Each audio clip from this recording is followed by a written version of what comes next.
तो नमस्कार दोस्तों, एक बार फिर से स्वागत है आपका RJ reishi TV YouTube channel में। 6 दिसंबर 1956 ये वो दिन था जिस दिन भारत ने एक ऐसी महान शख्सियत को खोया था जो हमेशा दलितों और पिछड़े वर्ग के लोगों के लिए संघर्ष करते रहे। लेकिन बाबा साहेब का ये सफ़र बहुत ही मुश्किल रहा। इस पूरे सफ़र के दौरान बाबा साहेब कई बीमारियों से जूझते रहे। वो डायबिटीज, ब्लड प्रेशर, न्यूराइटिस और अर्थराइटिस जैसी लाइलाज बीमारियों से जूझते रहे। डायबिटीज के चलते बाबा साहिब का शरीर बेहद ही कमजोर हो चुका था और गठिया की बीमारी के चलते बाबा साहेब कई कई दिन तक रात में चिल्लाते रहते। उनका ये सफर बेहद ही मुश्किल था, लेकिन इसके बावजूद भी बाबा साहेब भारत के लोगों के लिए संघर्ष करते रहे। जब हम बाबा साहेब के जिंदगी के आखिरी 24 घंटों की बात करते हैं तो हमें पता चलता है कि उनकी सेहत किस कदर बिगड़ी हुई थी। बाबा साहिब ने 6 दिसंबर 1956 को सुबह के वक्त सोए हुए अपनी आखिरी सांस ली थी। इस वीडियो में हम इस बात का पता लगाने की कोशिश करेंगे कि उससे एक दिन पहले यानी 5 दिसंबर 1956 को बाबा साहिब के साथ क्या घटना घटी थी। क्या बाबा साहिब का निधन कोई साजिश के तहत हुआ था? आखिर क्या कहानी है बाबा साहिब के आखिरी 24 घंटों की? तो चलिए दोस्तों, आज हम आपको इस वीडियो में बाबा साहिब की आखिरी 24 घंटों की कहानी बताएंगे। उससे पहले अगर आप इस चैनल पर नए हैं तो चैनल को सब्सक्राइब और वीडियो को लाइक जरूर कर लें, क्योंकि हम बहुजन समाज और डॉक्टर अंबेडकर के बारे में आपको काफ़ी नॉलेजेबल जानकारी देते रहते हैं। बाबा साहिब की जिंदगी के आखिरी 24 घंटे। निधन से एक दिन पहले यानी 5 दिसंबर की सुबह बाबा साहिब 8:30 पर उठे थे। बाबा साहिब के उठने के बाद सविता अंबेडकर बाबा साहिब के कमरे में उनके लिए चाय लेकर आई। दोनों ने एक ही कप में चाय पी। इसी बीच नानक चंद रत्तू आ गए। नानक चंद रत्तू बाबा साहिब के 16 सालों से यहाँ सहायक थे। वो उनके पास आए और रत्तू ने भी चाय पी और बाद में रत्तू वापिस घर चले गए। सविता अंबेडकर ने बाबा साहिब के सुबह के रोजमर्रा के काम निपटाने में उनकी मदद की। उसके बाद वो उन्हें नाश्ते के टेबल पर ले आई। उसके बाद तीनों लोगों ने यानी बाबा साहेब, सविता अंबेडकर और डॉक्टर मालवंकर तीनों ने एक साथ नाश्ता किया। डॉक्टर मालवंकर मुंबई से बाबा साहिब के स्वास्थ्य की जांच के लिए आए थे और नाश्ता करने के बाद बाबा साहेब और डॉक्टर मालवंकर बरामदे में बैठकर कुछ बातें करने लगे। काफी देर बात करने के बाद दोपहर के वक्त में सविता अंबेडकर और डॉक्टर मालवंकर बाजार से सब्जियां लाने चले गए। इसी बीच बाबा साहेब वहां बैठकर अखबार पढ़ने लगे। दोपहर से शाम हो चुकी थी, लेकिन सविता अंबेडकर और डॉक्टर मालवंकर बाजार से सब्जियां लेकर नहीं आए थे। इसी बीच बाबा साहेब बहुत गुस्सा हो चुके थे। उनको लग रहा था कि उनका ध्यान नहीं रखा जा रहा है। बाबा साहेब का गुस्सा होना कोई नई बात नहीं थी।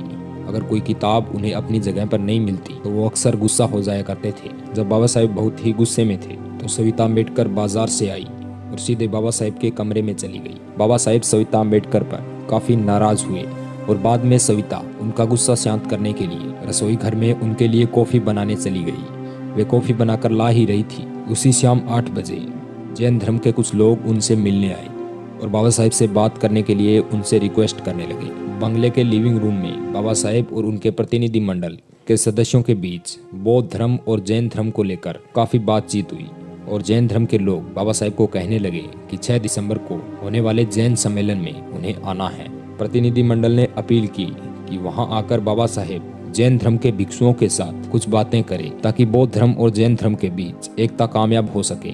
जब बाबा साहेब जैन धर्म के लोगों के साथ बातचीत में खोए हुए थे तो डॉक्टर मालवंकर मुंबई के लिए रवाना हो चुके थे। जब डॉक्टर मालवंकर मुंबई के लिए रवाना हो रहे थे तो उन्होंने बाबा साहेब को एक लफ्ज भी नहीं कहा। बाद में जैन धर्म के प्रतिनिधि मंडल ने बाबा साहेब से इजाजत लेकर विदा ली। बाबा साहेब ने जैन धर्म के लोगों से कहा कि अगले दिन 6 दिसंबर को इस विषय पर बातें करेंगे। उसके बाद बाबा साहेब ने मन ही मन में बुद्धम शरणम गच्छामि का पाठ शुरू कर दिया। सविता अंबेडकर का कहना था कि जब बाबा साहेब अच्छे मूड में हुआ करते थे तो वे अक्सर बुद्धम शरणम गच्छामि का पाठ किया करते थे। कुछ देर बाद रत्तू आ चुका था और रत्तू के आने के बाद बाबा साहेब ने कहा कि बुद्ध वंदना रेडियो में चलाओ। उसके बाद रात के खाने के वक्त बाबा साहेब ने थोड़ा सा खाना खाया। बाबा साहेब के खाना खाने के बाद सविता अंबेडकर ने भी खाना खाया। खाना खाने के बाद बाबा साहेब छड़ी का सहारा लेकर बेडरूम की तरफ चले गए। उनके हाथ में कुछ किताबें भी थी। बेडरूम की तरफ बढ़ते हुए ही बाबा साहेब ने अपनी किताब the Buddha and the his Dhamma की प्रस्तावना की एक कॉपी ली और सविता अंबेडकर अपना काम रसोई में निपटाने चली गई। बाबा साहेब को देर रात तक पढ़ने की आदत थी। अगर वे पढ़ाई में रम जाते तो वो पूरी पूरी रात किताबें पढ़ते रहते। 5 दिसंबर की रात को नानक चंद रत्तू के घर रवाना होने के बाद बाबा साहेब ने the Buddha and the his में फिर से बदलाव किया। बाबा साहेब पढ़ते पढ़ते रोजाना के उलट 11:30 पर सोने चले गए। 6 दिसंबर की सुबह, जिसकी शुरुआत सूर्यास्त से हुई थी, सविता अम्बेडकर उठी और रोज की तरह सुबह चाय बनाने के बाद वो ट्रे लेकर बाबा साहेब को जगाने उनके कमरे में गई। उस वक्त सुबह के 7:30 बज रहे थे। सविता अम्बेडकर जैसे ही कमरे में दाखिल हुई तो उन्होंने देखा कि बाबा साहेब का एक पैर तकिए पर पड़ा था। सविता अम्बेडकर ने बाबा साहेब को 2 या 3 बार आवाज लगाई, लेकिन इसके बाद बाबा साहेब ने कोई जवाब नहीं दिया। सविता अम्बेडकर ने सोचा कि वो शायद गहरी नींद में सो रहे हैं और बाद में सविता ने बाबा साहेब को हिलाया और जगाने की कोशिश की। सविता को क्या पता था कि सोते समय बाबा साहेब के प्राण पखेरु उड़ चुके थे। इसे देखकर सविता अम्बेडकर को जबरदस्त धक्का लगा और वो जोर जोर से रोने लगी। उस वक्त बंगले में केवल 2 ही लोग थे, सविता अम्बेडकर और उनके सहायक सुदामा। सविता अम्बेडकर ने रोते रोते सुदामा को आवाज दी। उसके बाद सविता ने डॉक्टर मालवंकर को फोन किया और उन्हें पूछा कि अब क्या किया जाना चाहिए। इसी बीच मालवंकर ने उन्हें बताया कि वो बाबा साहिब को कोरामाइन का इंजेक्शन दे, लेकिन तब तक बाबा साहिब का देहांत हुए कई घंटे गुजर चुके थे, इसलिए वो इंजेक्शन भी नहीं दिया जा सकता था। सविता अम्बेडकर ने सुदामा से कहा कि वो जाकर नानक चंद रत्तू को बुलाकर लाए। जल्दी से सुदामा कार लेकर नानक चंद रत्तू को बुलाने गए। इस बीच काफी लोग इकट्ठे हो चुके थे। लोगों ने बाबा साहिब के बदन की मालिश की और किसी ने मुंह से सांस देने की कोशिश की, लेकिन कोई भी तरकीब काम नहीं आ सकी, क्योंकि बाबा साहिब ये दुनिया छोड़कर जा चुके थे। नानक चंद रत्तू ने बाबा साहिब के करीबी लोगों से फोन कर निधन की जानकारी दी। फिर नानक चंद रत्तू ने सरकार के विभागों, press trust of India, UNI और आकाशवाणी केंद्र को फोन करके बाबा साहिब के निधन की सूचना दी। बाबा साहिब के निधन की खबर जंगल में आग की तरह फैल गई। उनके देहांत की खबर सुनकर देश भर में उनके समर्थक सदमे में आ चुके थे। हजारों लोग एक साथ दिल्ली के 26 अलीपुर रोड बंगले की ओर रवाना हो चुके थे।